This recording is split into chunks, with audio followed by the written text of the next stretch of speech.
오늘 창세기 1장 26절에서 28절 말씀을 통하여서 하나님의 형상으로 창조된 인간이라는 제목으로 우리가 말씀을 받아야 되겠습니다. 그 이전에 우리가 서론으로 우리가 생각해야 될 것이 이번 주간에 우리가 주셨던 말씀을 통하여서 먼저 우리가 하나님의 인도와 하나님의 응답 속에 우리가 살고 있었는지에 대한 부분을 좀 우리가 점검해야 되겠습니다.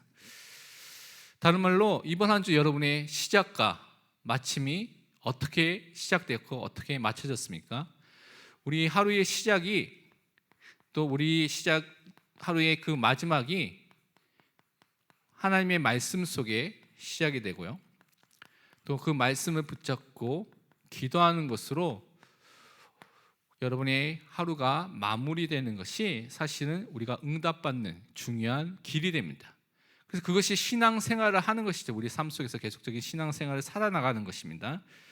특히 이것을 하기 위해서 여러분이 좀 복잡하게 이것을 하기 힘든 분들이 있을 수 있는데, 그것을 하기 위해서 여러분이 간단한 방법을 드린다면, 강단에서 본문 말씀 중에 한 구절 붙잡든지, 또 강단에서 많은 성경 구절이 나오죠. 그 속에서 여러분이 한 구절 또는 두 구절 보든지, 아니면 여러분이 강단에 또 여러분이 요약본이 있기 때문에 그것을 통하여서 그 말씀을 묵상하는 시간을 매일매일 갖는 것입니다. 시작과 마지막에 그 시간을 통하여서 하나님의 말씀으로 시작하고요, 하나님의 말씀으로 여러분이 하루를 마무리하는 그 응답 속으로 들어가야 될 줄 믿습니다. 여호수아서 1장 8절에 보니까 뭐라고 말씀하냐면, 이제 하나님께서는 여호수아에게 가나안 땅을 정복하기 이전에 이렇게 말씀하셨습니다. 이 율법책을 내 입에서 떠나지 말게 하며 주야로 그것을 묵상하여 그 안에 기록된 대로 다 지켜 행하라.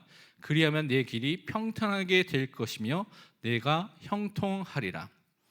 그 하나님의 말씀이 우리 입에 있고 그것이 항상 되새겨지고 또 읊조리게 되면서 묵상이 되고요, 그것을 통해서 하나님께서 원하시는 것이 나오게 됩니다. 그것을 지켜서 행하도록 말씀하신 것이죠. 그러니까 말씀을 통해서 너의 인생의 모든 응답과 길과 방향과 인도함이 다 있다는 것을 하나님께서 알려주신 것입니다. 그래서 그 말씀을 통해서 우리가 묵상한 그때의 중요한 하나님의 인도함을 받게 되는 것이죠. 그렇기 때문에 우리에게 또한 중요한 것이 무엇이냐면 예배입니다. 예배를 통해서 하나님께서 여러분에게 무엇을 주시냐면 하나님의 말씀을 개개인에게 주시기 때문에 이 예배라는 시간이 가장 중요한 응답의 시간입니다.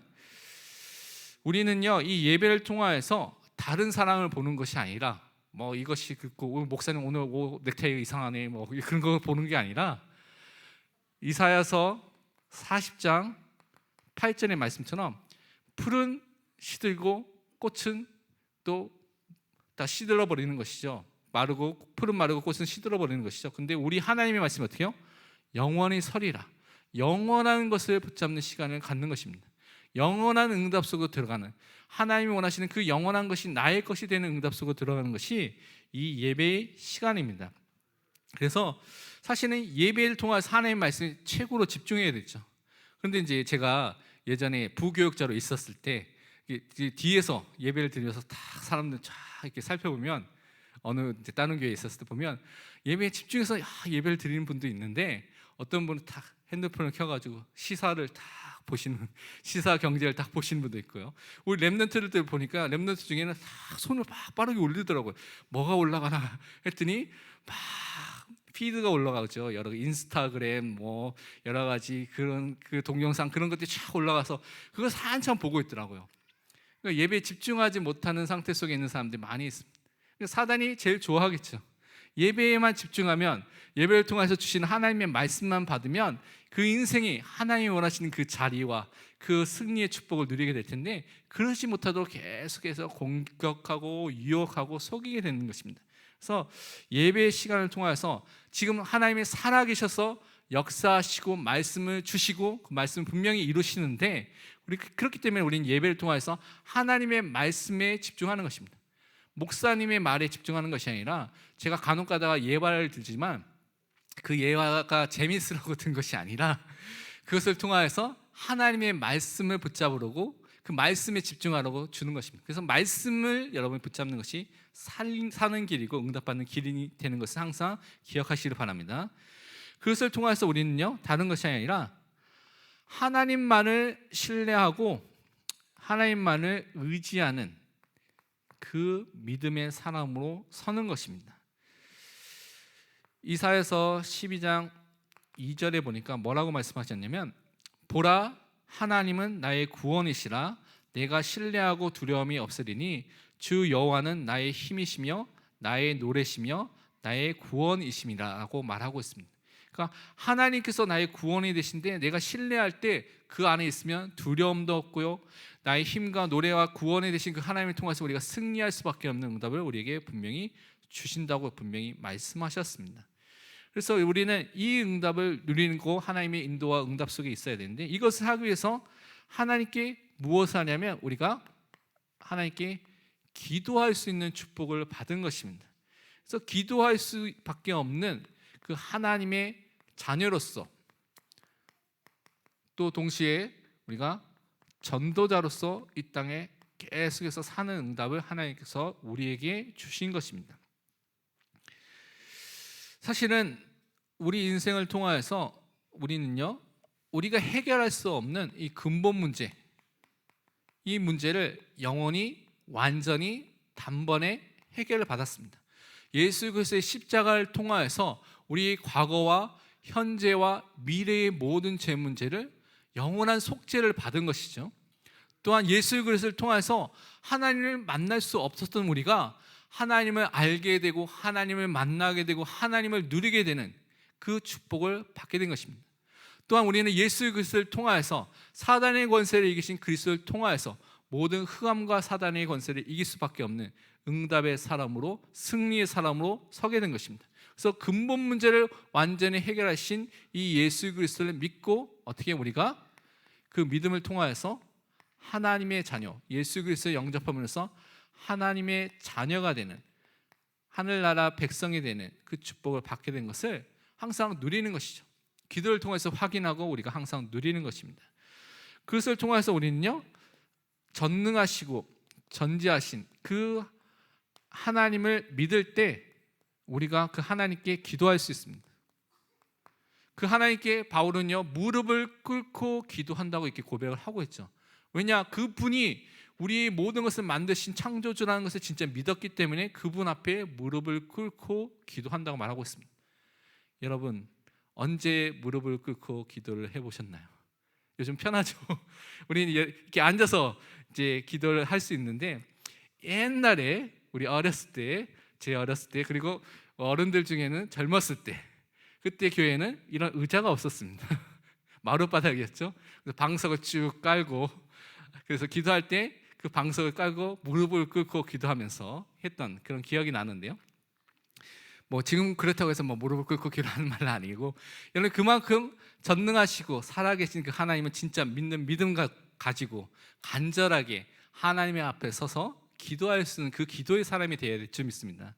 오늘 이 시대에 가장 중요한 문제가, 또 교회 안에서 있는 문제와 또 개인적으로 다락방 전도 운동의 가장 문제가 기도를 놓친 것입니다. 이거 놓치면요, 다 놓치게 돼 있습니다. 우리가 지식적으로 아는 것으로 해결되지 않습니다. 하나님의 능력과 성령의 역사가 나타나야 되는데, 기도하는 사람, 기도하는 단체, 기도하는 교회에 나타나게 돼 있습니다. 그거 놓치면요, 아무런 힘이 없습니다. 사단이 그냥 이런 표현 있죠. 그냥 싸대기를 그냥 때릴 수 있는 그런 허약한 존재가 됩니다. 그래서 우리가 진짜 기도하는, 그리스도의 결론 가지고 기도하는 사람으로 서야 될 줄 믿습니다. 그래서 우리가 누려야 될, 해야 될 기도에 대한 부분들을 제가 말씀을 드렸는데요. 바울은 뭐라고 기도냐면, 예수님이 자신의 주인으로서 마음속에 항상 고백되고 인정되는 것을 놓고 기도를 했습니다. 그러면서 그 안에 다른 것으로 충만한 것이 아니라 하나님의 그 사랑, 끊을 수 없는 그 하나님의 사랑, 넘치는 그 하나님의 사랑, 그 사랑을 항상 붙잡고 그것이 풍성해지고 그것을 깨달아 알 수 있도록 기도를 했다고 말하고 있습니다. 그것을 통해서 성령의 능력 속에서 어떻게 해요? 우리가 강건해지도록, 힘을 얻도록 그 속에서 하나님 원하시는 응답을 누릴 수 있도록 기도해야 된다고 이렇게 말씀하고 있습니다. 또한 다른 것으로 충만한 것이 아니라 하나님으로 충만한 하나님의 것으로 충만할 수밖에 없는 응답이 있도록 기도를, 결국 이 모든 것을 통해서 오직 하나님께만 영광을 돌리는 그것을 놓고 기도한 것을 우리가 또한 말씀을 통해서 확인했습니다. 또한 우리는요, 세계 복음화를 놓고 또한 기도해야 될 줄 믿습니다. 많은 기도 제목이 있지만 우선은 세계 복음화를 놓고 기도해야 될 중요한 기도 제목 중에 하나가 강단이 다른 것이 아니라 오직 예수 그리스도만을 증거할 수 있도록 여러분 기도해야 됩니다. 그것을 통하여서 다른 운동하는 것이 아닙니다. 우리는 이 시대에 성경적인 전도 운동할 수 있도록 우리가 기도하는 것입니다. 그래서 그것을 통해서 제자를 찾고요, 또 교회를 세우는 것입니다. 제 글씨가 이상하더라도 용서해 주시기 바랍니다. 정말 불신자를 놓고 우리가 전도 운동하는 것입니다. 이 대구 현장에 230만 명의 사람들이 대구 현장에 사는데 10% 정도의 사람이 기독교인이라고 말하고 있습니다. 그러면 10%, 11%니까 아마 2단까지 포함해서 그렇게 말했을 거예요. 인구 조사를 하니까. 그러니까 아마 23만 명 정도가 기독교인이다. 많으면 30만 명이라고 치면 200만 명의 사람들이 기독교인은 아닙니다. 그러니까 여러분 주변에 10명이 있으면 여러분 1명 빼고 9명, 주변에 있는 9명이 기독교인은 아닙니다. 그러니까 우리가 봐야 될 많은 90%의 현장, 그 현장이 복음이 필요한 사람들이 쫙 깔려 있다는 거예요. 그런데 많은 현장이 지금 이 현장을 못 보고 있다는 것입니다. 그리고 우리가 기도해야 될 가장 중요한 제목 중에 하나가 불신 현장 속에 이 성경적 전도 운동이 일어날 수 있도록, 그 속에 예비는 하나님께 제자가 분명히 있는데 그 제자를 찾고 그 사람을 통하여서 정말 교회가 세워질 정도의 응답을 누릴 수 있도록 우리 계속 성경적 전도 운동을 해야 되겠습니다.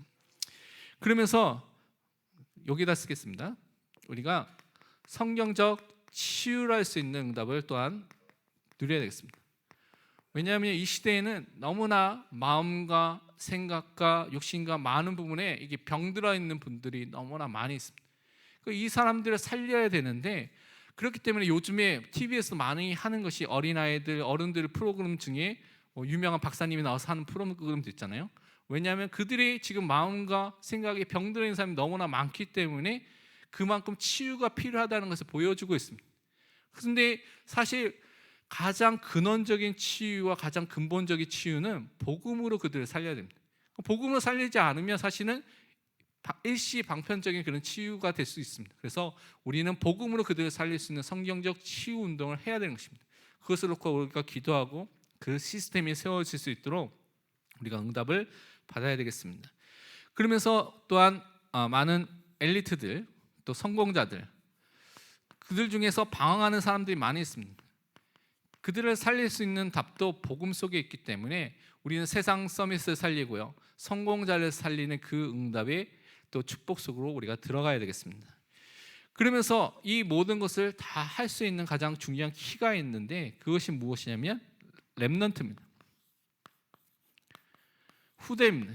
그러니까 후대 렘넌트를 세우지 않으면 교회의 미래가 없습니다. 그러니까 한국 교회의 미래가 점점 어두워지는 이유 중에 하나가 전도도 하지 않는 이유도 있겠지만, 한국 교회에 많은 숫자가 주일학교가 없습니다. 주일학교가 없으면 10년, 20년 후에 어떻게 되겠습니까?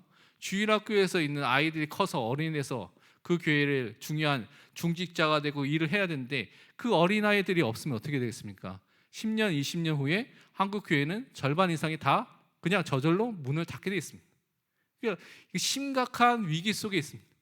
이게 앞으로 10년, 20년 후에 여러분이 보게 될 그 세상의 모습입니다. 그래서 우리는 다른 것이 아니라 우리 후대들, 렘넌트를 살리는데 응답을 누리고 기도해야 되겠습니다. 제 아들이 학교 교사에서 학교에서 하는 수업하는 것을 이제 참관하러 갔습니다. 수업으로 참관하러 가니까 제가 있을 때보다 학생 수가 반으로 줄었더라고요. 그러면서 시대가 완전히 바뀌었구나 라는 것을 많이 보게 됐습니다. 그러면서 그런데 학교 안에 그래도 아직 아이들이 많이 있구나 라는 것이 또 다시 한번 확인됐습니다. 많이 숫자가 줄었음에도 불구하고 학교 안에는 그래도 아이들이 많이 있구나. 그렇다면 이 아이들을 어떻게 살려야 될까라는 좀 고민이 이제 시작됐습니다. 그래서 어떻게 하면 이 학교에 있는 아이들, 또 복음을 한 번도 듣지 못하는 아이들이 거의 90% 넘을 거고 더 이상 될 텐데 이 아이들을 어떻게 살려야 될까라는 고민이 됐습니다. 그래서 그것을 놓고 좀 기도하면서 응답을 받아야 되겠다는 좀 기도 제목을 붙잡게 됐는데, 정말 렘넌트를 살리는 렘넌트 복음화를 통해서 우리가 세계 복음화할 수 있는 응답을 누려야 되는 것입니다. 정말 이들이 복음 가진 사람으로 예수가 그리스도인 것을 체험하고 확인한 사람으로 서야 될 줄 믿습니다. 정말 우리 어른들이 1세대의 어른들이 가졌던 그 복음의 능력과 내용과 그 비밀이 사실적으로 확인되고 전달이 돼야 되겠죠. 그것이 정말 확인될 수 있도록 우리가 그것을 놓고 기도해야 됩니다. 그런데 많은 교회와 많은 현장을 볼 때 다락방 안에서도 제가 보니까 확인이 안 된 후대들이 많이 일어나고 있습니다. 지난번에 신고원 목사님이 말한 것처럼 그 세대가 다 돌아가고 죽으면 교회를 떠날 사람들이 많이 일어날 수 있다는 것들이 심각하게 보이고 있습니다. 이 시대를 놓고 어떻게 해야 됩니까? 우리 어른들이 진짜 기도해야 됩니다. 이 후대들이 진짜 예수가 그리스도인 이 복음에 완전 결론을 내리고 그것을 통해서 인생이 살아있는 그 그리스도의 복음 속에서 정말 하나님 위해서 살 수 있는 사람으로 서도록 기도해야 될 줄 믿습니다. 그래서 렘넌트 복음화를 통해서 우리가 세계 복음화에 쓰는 그 응답소로 들어가야 되겠습니다. 그렇다면 오늘 말씀같이 우리가 생각해야 될 것이, 원래 인간을 만드셨을 때 하나님께서는 원래 인간을 하나님의 형상을 가진 존재로 만드셨다고 오늘 말하고 있습니다.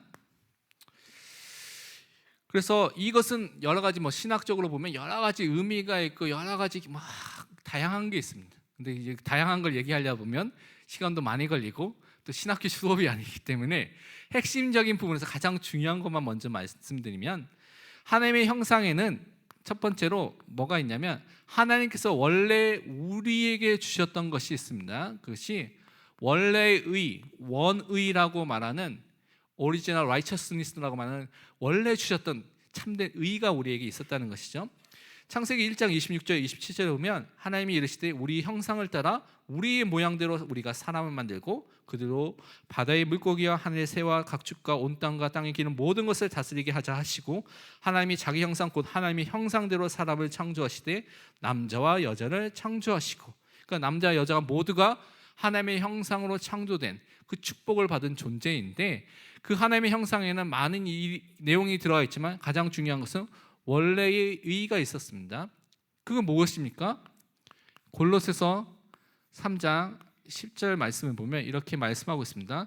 새 사람을 입었으니 이는 자기를 창조하신 이의 형상을 따라 지식에까지 새롭게 하심을 입은 자니라. 원래 어떤 것이 있으면 지식이 있었다는 것입니다. 하나님을 아는 지식, 하나님을 누리는 지식이 원래 인간에게 원래 주어졌다는 것입니다. 원의 안에는 이 지식이 있었다는 것을 말합니다.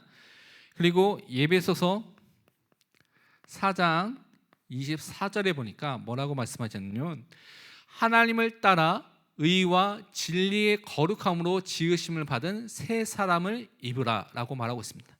그래서 우리는 원래 하나님이 주신 의라는, 공의, 정의라는 의라는 것이 우리에게 원래 있었고요, 그것을 통하여서 하나님만이 갖고 있는 것이 거룩인데 그 거룩의 축복을 우리에게 부여해 주셔서 우리가 원래 그 축복을 누릴 수 있는 존재로 우리를 부르셨습니다.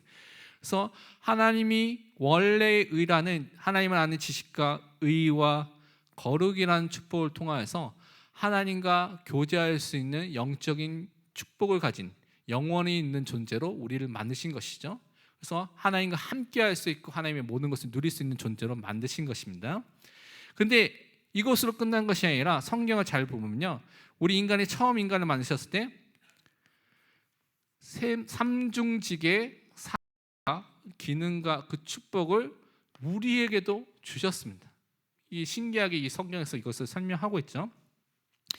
먼저 오늘 28절에 보니까 하나님이 그들에게 복을 주시며 하나님이 그들에게 이르시되 생육하고 번성하여 땅에 충만하라, 땅을 정복하라, 바다의 물고기와 하늘의 새와 땅에 움직이는 모든 생물을 다스리라 하시니라.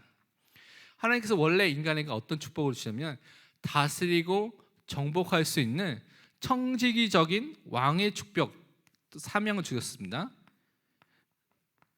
또 다른 말로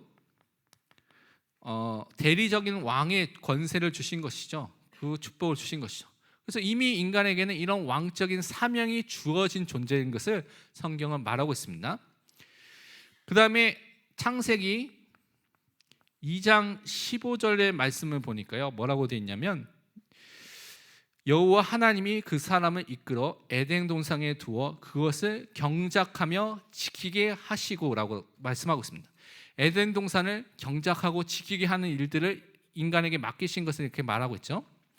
근데 여기서 경작하다는 단어하고 지키다는 단어를 원어 히브리어로 보면 그 어원이 무엇과 똑같으냐면 제사장들이 나중에 성막에서 제사장 직무를 할 때 심호하고 섬기고 제사장 직무를 하고 또한 제사장 직무를 통해서 모든 것을 지키는 그 단어와 동일한 단어를 쓰고 있습니다.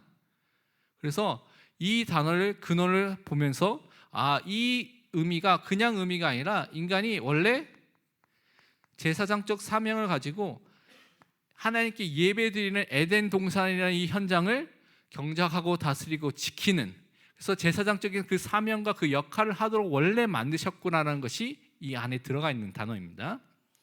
그래서 에덴 동산 안에서 인간이 제사장으로서 이미 하나님 앞에 서 있었다는 것을 우리는 확인해 볼 수가 있습니다. 또한 우리가 창세기 2장 16절 17절 말씀을 통하여서 선악을 알게 하는 나무의 실과를 먹지 말라는 그 말씀, 행위 언약의 말씀을 받는 장면을 통해서 우리가 확인해 볼 수 있는 것이 뭡니까? 인간이 하나님의 말씀을 받는 그 말씀을 누리고 증거하는 그 선지자의 역할을 이미 가지고 있었구나라는 것을 확인해 볼 수가 있습니다. 그래서 인간이 하나님께 예배하는 자로서, 말씀 붙잡고 예배하는 자로서, 또 모든 동산을 또한 섬기고 거룩을 통하여서 그 현장을 살리는 제사장의 직분을 통하여서, 또한 현장을 또 하나님의 말씀과 붙잡아서 그것을 현장을 다스리고 정복하는 왕적인 사명을 가지는 그 응답의 사람으로 원래 우리를 세우신 것입니다. 그래서 하나님의 이 형상 속에서는 이 삼중직을 통해서 우리에게 주신 그 사명이 사실은 또 그 안에 담겨져 있는 것을 여러분이 확인해 볼 수가 있습니다. 그런데 이것이 우리가 모두 다 놓치게 된 것이죠. 그래서 이것을 다른 것으로 회복할 수 있는 것이 아니라 오직 예수 그리스도로만, 그 안에서만 회복되는 하나님의 형상인 것입니다. 그 안에서 회복할 수 있는 것이 이 하나님의 현상인 것을 우리가 확인해 볼 수 있는 것이죠. 왜냐하면 인간이 갖고 있는 죄 문제가 이 하나님의 형상을 다 파괴시켜버리고 심하게 완전히 훼손시켜버렸습니다. 그래서 인간의 능력으로는 이것을 복구할 수 있는, 되살릴 수 있는 그 방법과 길이 없는 것을 성경은 말하고 있습니다. 너무나 많은 성경들이 있지만 로마서 3장 10절에서 15절 말씀을 제가 읽어드리면 뭐라고 말씀하고 있냐면, 기록된 바 의인은 없나니 하나도 없으며 모든 사람이 죄인이라고 말하고 있죠. 깨닫는 자도 없고 하나님을 찾는 자도 없고 다 치우쳐 함께 무익하게 되고 선을 행하는 자는 없나니 하나도 없도다. 그들의 목구멍은 열린 무덤이요 그 혀로는 속임을 일삼으며 그 입술에는 독사의 독이 있고 그 입에는 저주와 악독이 가득하고 그 발은 피 흘리는데 빠른지라라고 말하고 있습니다. 그러니까 인간이 살아가는 모든 것들이 사실은 하나님의 형상 속에서 하나님 안의 지식을 누리고 의와 거룩 속에서 하나님을 예배하고 경배하고 다스리는 모든 축복을 누리는 축복의 원래 존재였는데, 죄로 인해서 파괴되니까 어떻게 해요?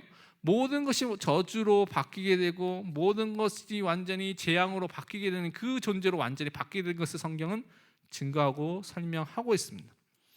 그런데 이것을 회복하기 위해서 하나님께서 주신 방법이 하나님의 완전한 하나님의 형상으로서, 완전한 하나님의 형상으로서 오신 분이고 또 우리에게 주어진 분이 누구냐고 성경은 말하고 있냐면 바로 예수 그리스도다라고 성경은 설명하고 있습니다. 골로새서 성경을 보면 1장 15절에 보니까 뭐라고 말씀하냐면, 그리스도는 보이지 아니하는 하나님의 형상이시요 모든 피조물보다 먼저 나신 이시니라고 말하면서 그가, 예수님께서 보이지 않는 하나님의 형상으로서 이 땅에 오신 것을 강조하고 있습니다. 또한 히브리서 1장 3절에 말씀하기를 이는 하나님의 영광의 광채시여 그 본체의 형상이시라. 그의 능력의 말씀으로 만물을 붙드시며 죄를 정결하게 하는 일을 하시고 높은 곳에 계신 지극히 크신 이의 우편에 앉으셨느니라. 이렇게 말하고 있습니다. 그래서 하나님의 본체의 현상으로서 오신 분이 누구냐? 바로 예수 그리스도다라고 말하고 있죠. 또한 우리가 잘 아는 빌립보서 2장 6절에도 비슷한 말씀을 하고 있습니다. 그는 근본 하나님의 본체시나 하나님과 동등됨을 취할 것으로 여기지 아니하시고 라고 말하고 있습니다. 그래서 여기서 여러분이 주의해야 될 것이, 하나님께서 이 땅에 보내주신 이 예수 그리스도는 하나님의 완전한 형상인데, 이 차원은 창조주의 차원에서, 하나님의 차원에서의 하나님의 형상인 것을 말합니다. 우리는요, 피조물, 만들어진 존재로서의 하나님의 형상을 가진 존재입니다. 다른 말로 질적인 차이가 확실하게 있습니다. 그것을 여러분이 생각하고, 근데 예수님께서는 완전한 하나님의 형상으로서 이 땅에 오셨고 우리를 구원하기 위해서, 또 우리에게는 이 하나님의 형상을 회복하기 위해서 이 땅에 오셨다는 것을 또 우리가 믿는 것이죠. 그래서 우리는 예수 그리스도의 복음으로만 이 하나님의 형상이 회복될 수 있는 그 축복을 받게 된 것입니다. 여러 가지 성경 구절이 있지만 대표적인 말씀이 보면 고린도후서 4장 4절에서 5절 말씀을 통해서 우리가 확인해 볼 수가 있습니다. 여기 보면 뭐라고 말씀하냐면, 그 중에 이 세상 신이 믿지 아니하는 자들의 마음을 혼미하게 하여 그리스도의 영광의 복음의 광채가 비치지 못하게 함이니 그리스도는 하나님의 형상이니라. 우리는 우리를 전파하는 것이 아니라 오직 그리스도 예수의 주 되신 것과 또 예수를 위하여 우리가 너희 종된 것을 전파함이라 라고 말하면서, 예수 그리스도를 증거함을 통하여서, 주 되신 그리스도를 통하여서 그리스도의 영광의 복음의 광채가 비치게 될 때 우리가 하나님의 형상으로 회복되는 그 응답이 주어지게 되는 것입니다. 그러면서 로마서 8장 29절에 말씀하기를, 하나님이 미리 아신 자들을 또한 그 아들의 형상, 다른 말로 그리스도의 형상을 본받게 하기 위하여 미리 정하셨으니 이는 그로 많은 형제 중에서 맏아들이 되게 하려 하심이니라 라고 말하고 있습니다. 우리를 미리 선택하시고 예정하셔서 우리를 구원하셔서 어떻게 우리 전 인생을 통해서 누구를 닮아가도록 하나님의 형상이 회복되고 그것을 누리도록 하나님께서 어떻게 해요? 우리를 구원하시고 지금도 역사하시고 이끄시고 계신 것을 증거하고 있는 것입니다. 그래서 우리는 예수 그리스도를 믿을 때 이 복음을 통하여서 구원받을 때 하나님의 형상이 회복되고요, 그 응답을 누리는 전도자로 서게 될 줄 믿습니다. 결론으로 그래서 우리는 첫 번째로 우리가 생각해야 될 것이 무엇이냐면, 날마다 그래서 예수 그리스도의 이 복음을 통하여서, 그리스도의 복음을 통하여서 힘을 얻고 그 속에서 행복한 전도자로 서야 될 줄 믿습니다. 고린도전서 1장 24절에 다음과 같이 우리에게 또한 증거하고 있습니다. 오직 부르심을 받은 자들에게는 유대인이나 헬라인이나 그리스도는 하나님의 능력이요 하나님의 지혜니라. 하나님의 능력과 지혜 대신 이 그리스도를 붙잡을 때 우리는 힘을 얻게 되고요, 하나님을 알고 누리게 되고 하나님의 인도함을 받게 되는 언약의 사람, 전도자가 되는 것입니다. 그래서 사실은 여기에 그리스도의 복음에 집중하는 시간을 항상 매일매일 갖는 것입니다. 아침과 또 마지막에 우리가 그 시간을 또한 가져야 될 줄 믿습니다.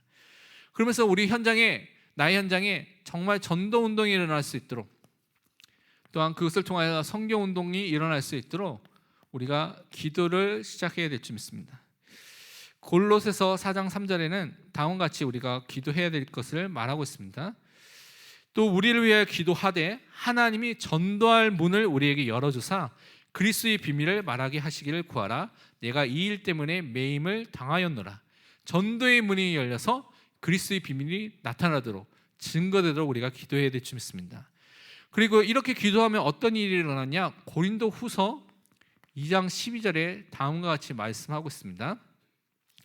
내가 그리스도의 복음을 위하여 드로아의 이름에, 드로아라는 지역에 바울이 갔다고 말하고 있죠. 주 안에서 문이 내게 열렸으되, 우리가 진짜 복음을 붙잡고 기도하고 현장을 놓고 기도했는데 지역에 가니까, 현장에 가니까 하나님께서 어떻게 해요? 그 문을 열어주시는, 주 안에서 하나님이 원하신 그 문, 전도의 문과 응답의 문이 열리는 그것을 체험하게 될 줄 믿습니다. 그래서 그 응답이 여러분의 일생에 있기를 기도합니다. 잠깐 말씀 붙잡고 우리 같이 합심하고 기도하고요. 정말 하나님이 원하시는 참된 하나님의 형상으로 오직 그리스도의 복음으로 회복될 수 있도록 우리 같이 먼저 합심해서 기도하겠습니다.